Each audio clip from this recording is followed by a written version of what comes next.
आदिम तीर्थंकर प्रभो आदिनाथ मुनिनाथ आदि आदि अधमग फिटे तुम पद में मम मां चरण शरण है आपके तारण तरण जिहां भव नदी तट तक ले चलो करुणा कर जिन अनंतानंद सिद्ध परमेष्टि भगवान की देवादिदेव करण श्री आदिनाथ भगवान की देवादिदेव करण श्री चिंतामणि पार्श्वनाथ भगवान की वर्तमान शासक नायक श्री महावीर भगवान की द्वादशांग जिनवाणी माता की चारित्र चक्रवर्ती प्रथमाचार्य श्री शांति सागर जी महाराज की मम दीक्षा गुरुवर्य आचार्य श्री वर्धमान सागर जी महाराज की प्रदाता गुरुवर्य आचार्य श्री विद्यासागर जी महाराज की उत्तम क्षमा धर्म की 10 लक्षण महापर्व की जैन धर्म की परम पूज्य मुनिवर श्री सुप्रभ सागर जी महाराज की परम पूज्य मुनिवर श्री दर्शित सागर जी महाराज की समस्त मुनि संघ की भव्य आत्माओं, आज से 10 लक्षण महापर्व का प्रारंभ हुआ है और आप सभी को इसे भी ज्ञात है कि वर्ष में 3 बार 10 लक्षण पर्व आता है। भाद्रपद माघ माह में और चैत्र माह में ये 3 बार पर्युषण पर्व आते हैं। पर जीवन की आपाधापी में हम इतने व्यस्त हैं कि हम सही धर्म क्या है भूल गए। हमने अपने जीवन की प्राथमिकता अर्थ और काम पुरुषार्थ को बना रखा है। इसलिए हमें जब समय मिलता है तब हम धर्म के ओर आते हैं। क्योंकि चातुर्मास का समय है और इस समय में व्यापार खेती बाड़ी आदि सब कम रहता है, काम कम होता है। इसलिए हम भाद्रपद के 10 लक्षण पर्व को बड़े उत्साह से मनाते हैं। कोई बात नहीं, हमारे जीवन में प्राथमिकता तो धर्म की होनी चाहिए। फिर भी अगर हम उस उत्साह के साथ अगर धर्म को मनाते हैं तो आचार्य कहते हैं इसे प्राथमिकता के साथ जो धर्म किया जाता है उसके जीवन में कल्याण की प्राप्ति होती है। बात करें हम आज से 10 लक्षण पर्व प्रारंभ हुआ है तो पहले बात करें पर्व क्या है, पर्व का मतलब क्या होता है। आपने गन्ना देखा होगा, गन्ने में जो एक पैर होती है ना बीच बीच में, उसको बोलते हैं पर्व। बीच में जो गांठ होती है उसको पर्व बोलते हैं। पैरों के बीच में जो गांठ होती है उसको पर्व बोलते हैं, अर्थात संधि जहां होती है उसको पर्व कहा जाता है। तो आचार्य कहते हैं कि जो दिन जो समय हमारे लिए धर्म से संधि करा दे, जोड़ दे, वो पर्व कहलाता है। ये 10 धर्म, ये दिन हमारे लिए धर्म से संधि कराने वाले हैं, धर्म से जोड़ने वाले हैं, इसलिए पर्व है। बहुत से लोग पर्व और त्योहार में अंतर नहीं करते। पर्व में और त्योहार में क्या अंतर है? पर्व हमें धर्म से जोड़ता है, हमें अध्यात्म की और आत्मा की ओर ले जाता है।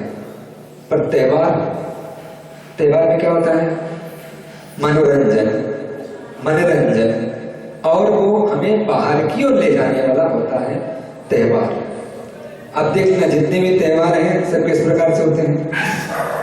लोग मौज मस्ती करते हैं, मनोरंजन करते हैं और बाहर में खाना पीना करते हैं, सब उसी में निकलता है, इसलिए इसको क्या त्योहार बोलते हैं। पर पर्व कैसा होता है? जो हमें धर्म की ओर ले जाए, अपनी आत्मा से जोड़ दे, आत्मा की ओर अध्यात्म की ओर ले जाए, उसको पर्व कहते हैं। इसलिए हमारे यहाँ 10 लक्षण पर्व, अष्टानिका पर्व, ये सब नाम पर्व इसीलिए हमारे दिए गए क्योंकि ये पर्व जो है हमारे लिए धर्म से जोड़ने वाले हैं, अध्यात्म से जोड़ने वाले हैं। त्योहार में इंद्रिय और मन के विषयों की पुष्टि होती है और इन पर्व में इनके विषयों से दूर होना होता है।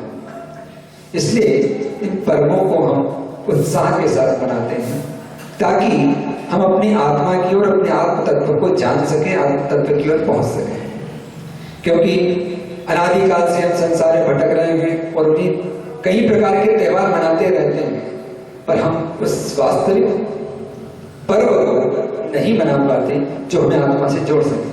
इसलिए 10 लक्षण पर्व का विशेष महत्व हमारे यहाँ जैन शासन में, जिन शासन में कहा गया।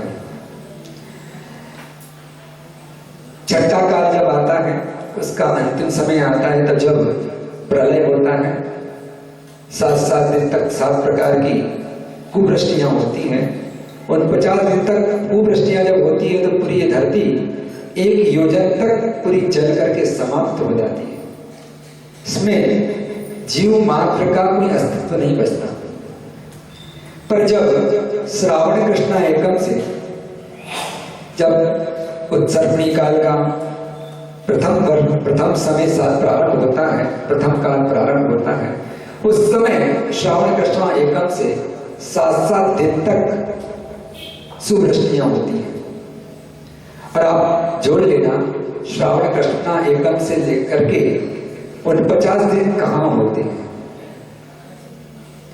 उन 50 दिन होते हैं पूरे भाद्रपद चतुर्थी को। ये उन 50 दिन पूरे होने के बाद इस धरती पर जो नवजीवन प्रारंभ होता है, उस नवजीवन की प्रारंभ की खुशी में एक पर्व मनाया जाता है जिसको हम पर्युषण पर्व कहते हैं।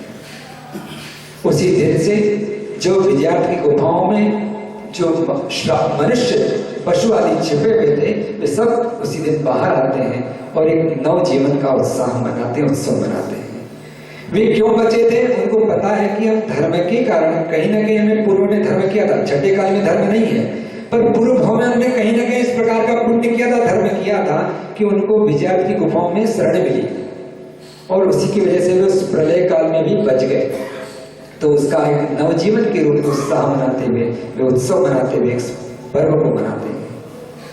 वैसे तो 10 धर्म मुनियों का गुण कहा गया। किसका गुण है? 10 धर्म किसका गुण है? मुनियों के गुण कहे गए हैं। मुनियों के उत्तर गुणों में आता है, आचार्य परमेष्टि के मूल गुणों में आता है। फिर भी आचार्य देव कहते हैं इन 10 धर्मों को श्रावक भी यथा योग्य शक्ति से अपने पालन कर सकता है। मुनि महाराज तो उसका पालन करते ही हैं, पर श्रावक भी यथाशक्ति उन 10 धर्मों का पालन कर सकता है। इसलिए मुनि महाराज का धर्म होने की वजह से हम उसको पालन न करें, ऐसा नहीं। श्रावक भी उसको पालन करे तो उसके जीवन में वो धर्म के माध्यम से जो कल्याण की प्राप्ति होगी, वो निश्चित उसको मुक्ति की प्राप्ति कराने वाला होगा। इसलिए आचार्य देव कहते हैं धर्म को अपने जीवन में अंगीकार करें। 4 पुरुषार्थ कहे गए हमारे यहाँ पर। सबसे पहला पुरुषार्थ कौन सा कहा गया? धर्म पुरुषार्थ। फिर उसके बाद अर्थ पुरुषार्थ, काम पुरुषार्थ और मोक्ष पुरुषार्थ। वर्तमान समय में व्यक्ति की मानसिकता क्या है? पहले अर्थ पुरुषार्थ, फिर काम पुरुषार्थ, बाद में धर्म पुरुषार्थ। जो पुरुषार्थ प्रारंभ में होना चाहिए था, जिसका प्रारंभ होना चाहिए था, सबसे पहले धर्म पुरुषार्थ होना चाहिए था, आज व्यक्ति सबसे पहले अर्थ पुरुषार्थ करता है। घर में सो करके उठता है, सबसे पहले दुकान खोलता है, मंदिर नहीं आता, सबसे पहले दुकान खोलता है। क्यों? अर्थ पुरुषार्थ। क्योंकि उसके जीवन में धर्म पुरुषार्थ की महत्ता कम हो गई है। वो भी जान नहीं रहा है कि मैंने जो अर्थ कमा रहा हूं, जो अर्थ मुझे मिला है, जो कुछ मुझे मिला है, वो सब किसकी वजह से मिला है? धर्म की वजह से ही मिला है। इसलिए आचार्यों ने हमारे जो कुछ भी व्यवस्था रखी, उनके क्रम जो रखे हैं, वो बहुत ही सोच समझ के रखे हैं। इसलिए सबसे पहला पुरुषार्थ धर्म पुरुषार्थ रखा, बाद में अर्थ पुरुषार्थ रखा। पर पंचम काल की बलिहारी है कि धर्म पुरुषार्थ को अंतिम है, मोक्ष पुरुषार्थ की बात ही नहीं है अभी तो। क्यों? सबको पता है महाराज क्या करना, पंचम काल मोक्ष मिलने वाला नहीं, क्या करेंगे? मोक्ष पुरुषार्थ की बात करेंगे। इसलिए मोक्ष पुरुषार्थ की बात ही नहीं करते। और धर्म पुरुषार्थ भी कब करना? महाराज पहले पैसा कमा लें जब भी तो धर्म होगा। कल चर्चा चली थी किसी ने हमसे कहा कि महाराज पैसा कमाएंगे जब तो धर्म होगा। हमने कहा भैया आपके पास पैसा आया कैसे जिससे आप पैसा कमा रहे हो? पैसे से पैसा आता है ना, तो पैसा आपने कमाया आया कैसे आपके पास? वो आपके धर्म पुरुषार्थ का ही परिणाम है कि आपके पास पैसा आया, नहीं तो आपके पास धर्म कैसे आया? इसलिए पहला पुरुषार्थ आचार्य ने धर्म पुरुषार्थ रखा। आचार्य लोग बड़े विद्वान थे, सब जानते थे, इसलिए उन्होंने सबसे पहले क्या रखा? धर्म पुरुषार्थ करो, फिर अर्थ पुरुषार्थ करो, उसके बाद में काम पुरुषार्थ और मोक्ष पुरुषार्थ के बाद अंतिम पुरुषार्थ मोक्ष पुरुषार्थ होता है। उसी के लिए धर्म पुरुषार्थ किया जा रहा है। तो उसी धर्म की बात करें हम, धर्म की बात को धर्म के साथ समझें, तो हम अपने जीवन में धर्म को अंगीकार करेंगे तो हमारे लिए कल्याण की प्राप्ति हो सकती है। आचार्य समंतभद्र स्वामी ने रत्नाकरण श्लोकाचार्य में कहा कि धर्म कैसा है? देस्यामि समीचीनम धर्म कर्म निर्वहणम संसार दुर्गता सत्वान यो धरोत्तमे सुखे।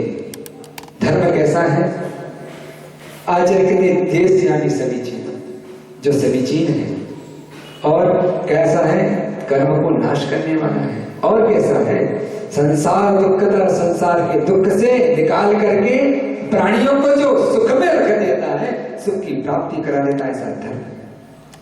ऐसे धर्म को छोड़ करके पहले अर्थ की ओर जाते हैं, धर्म को भूल करके अर्थ की ओर हमारा पदार्पण होता है कि पहले हम अर्थ कमा लें, उसके बाद धर्म करें।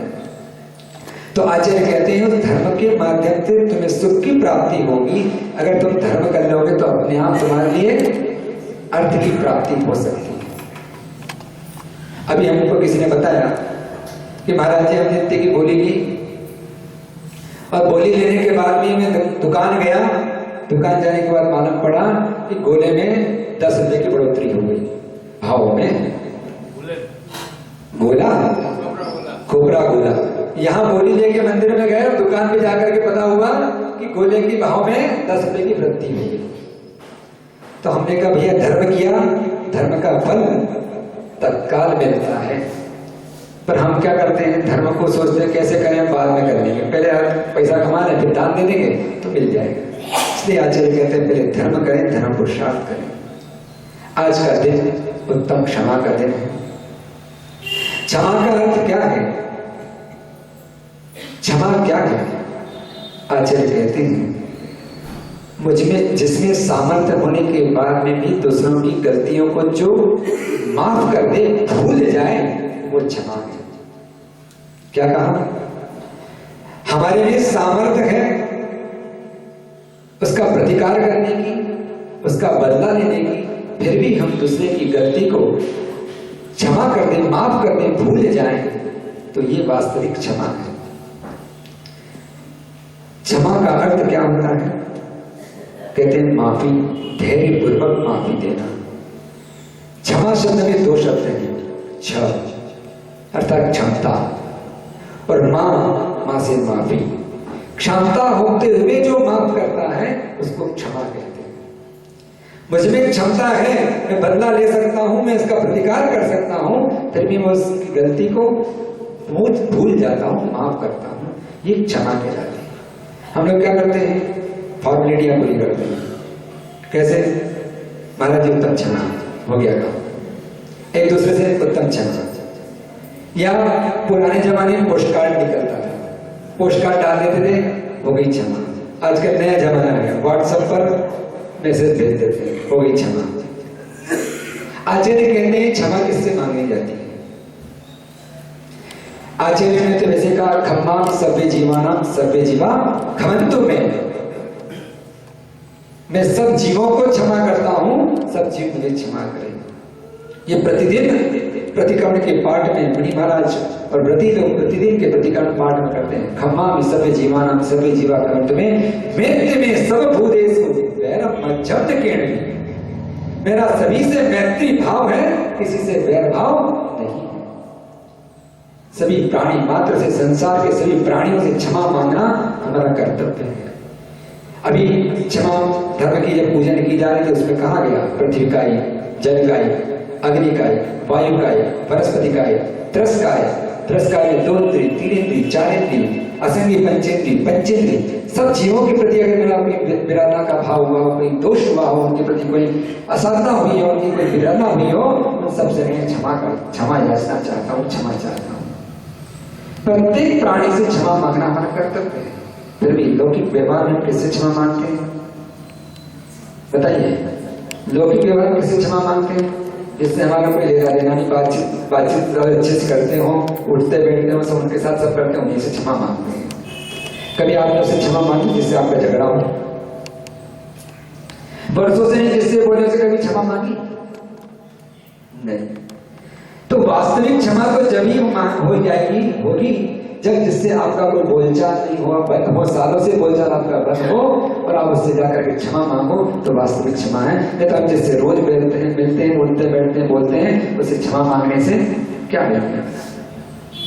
जिसके प्रति हमारा क्रोध भाव था, जिसके प्रति हमारा बैर भाव था, उससे हमने क्षमा नहीं मांगी, तो वास्तव में हमारा क्षमा मांगना हमारे लिए सार्थकता को प्राप्त नहीं करा सकता। और वैसे भी क्षमा दो प्रकार की हो सकती है। एक कैसी होती है, एक बार क्या हुआ, एक दुल्ला पतला आदमी जा रहा था, एक पहलवान से टकरा गया। किससे टकरा गया? पहलवान से टकरा गया। अब वो दुल्ला पतला आदमी बोलता है, क्यों पहलवान जी, सच्ची बताना, सच्ची मुच्ची बताना कि तुमने मुझे सच में धक्का मारा कि मजाक में मारा? तो पहलवान ने बोला मैं सच में मारा। तो वो बोलता कोई बात नहीं, मुझे मजाक पसंद नहीं है। उसने जोर से कहा कि मैंने सच में धक्का मारा। तो उसने कह दिया मुझे मजाक पसंद नहीं है। अब क्या कर सकता था? तो दुर्बल व्यक्ति की क्षमा जो है ना, बड़े जो सबल व्यक्ति के साथ में वैसी ही होती है। क्या सामर्थ्य नहीं है, क्षमा किया मैंने तुझे, जा, छोड़ दिया तुझे। तो वास्तव में क्षमा क्या है? हमने भी कहा कि जैसे हमारे में क्षमता है, सब कुछ है, हम सामर्थ्य रखते हैं और हम उसको माफ कर दें, भूल जाएं, ये वास्तविक क्षमा है। हमारे जीवन में कई प्रसंग ऐसे आते हैं कि जब हम भाव तो बना लेते हैं, क्षमा याचना करते हैं, परंतु क्या होता है? कहीं न कहीं हमारे लिए मान कषाय का ऐसा उदय आता है और हम पीछे हट जाते हैं। इसलिए आचार्य कहते हैं कि ये कषाय परिणाम इस प्रकार के हैं क्योंकि क्षमा भाव कब आएगा? जब क्रोध का नाश होगा।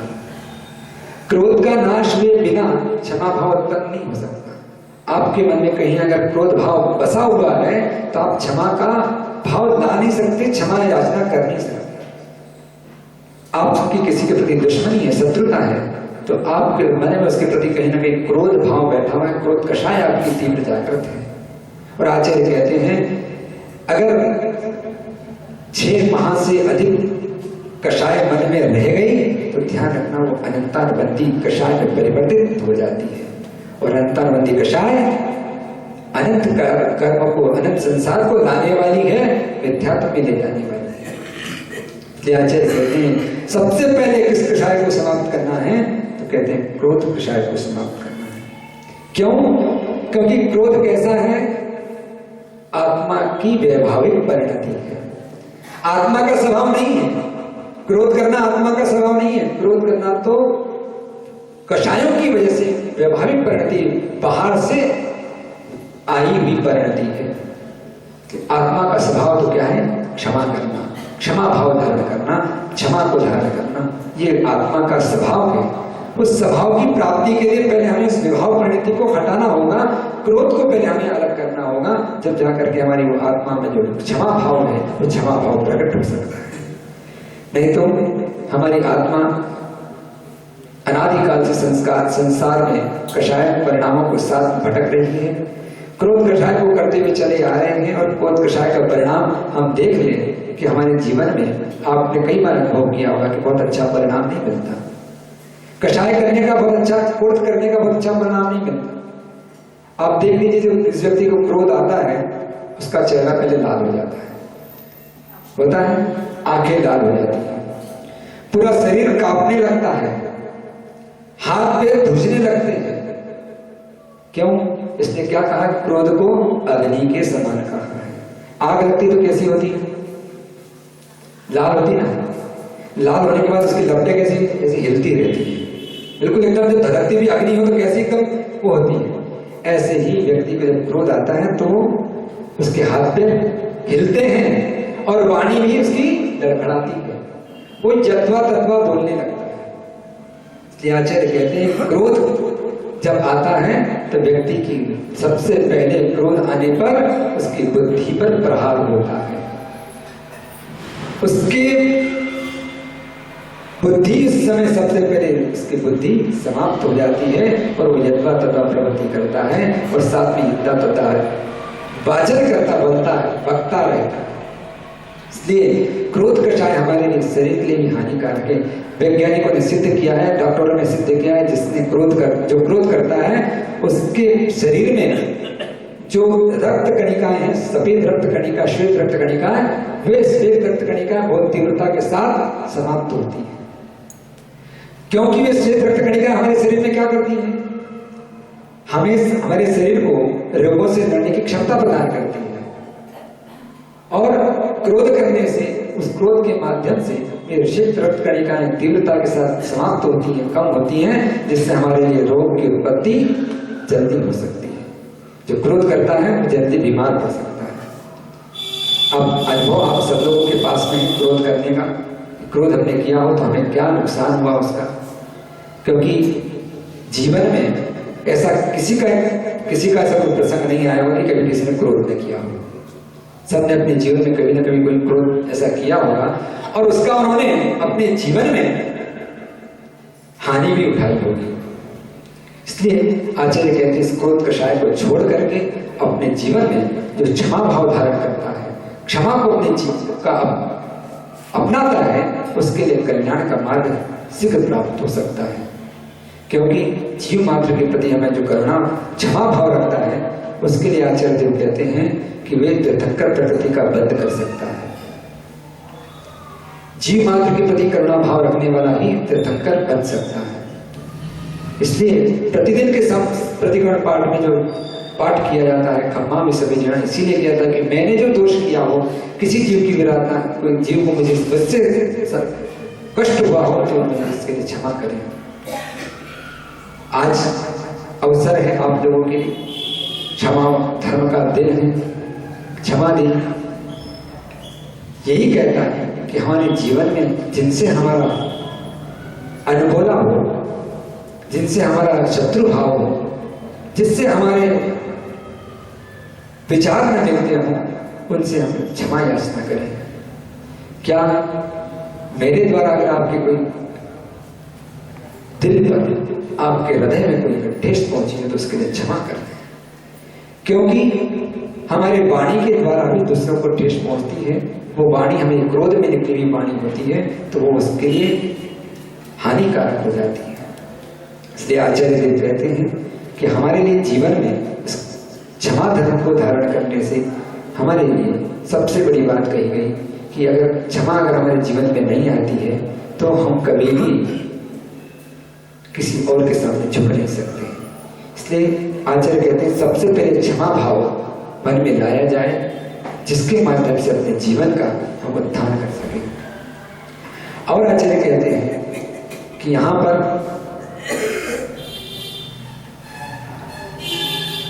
क्रोध के परिणाम स्वरूप जो व्यक्ति है उसके धर्म का, उसके स्तव का, उसके सामर्थ्य का नाश होता है। तो आप देख लीजिए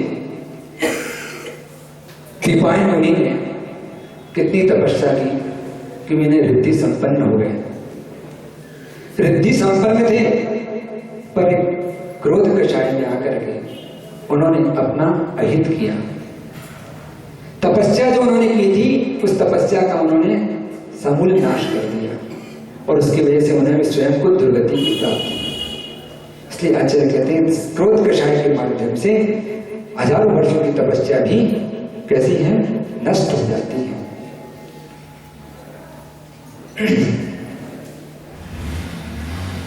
एक बार का प्रसंग है, एक गुरु शिष्य जा रहे थे और जाते समय रास्ते में एक मरा हुआ मेंढक पड़ा हुआ था।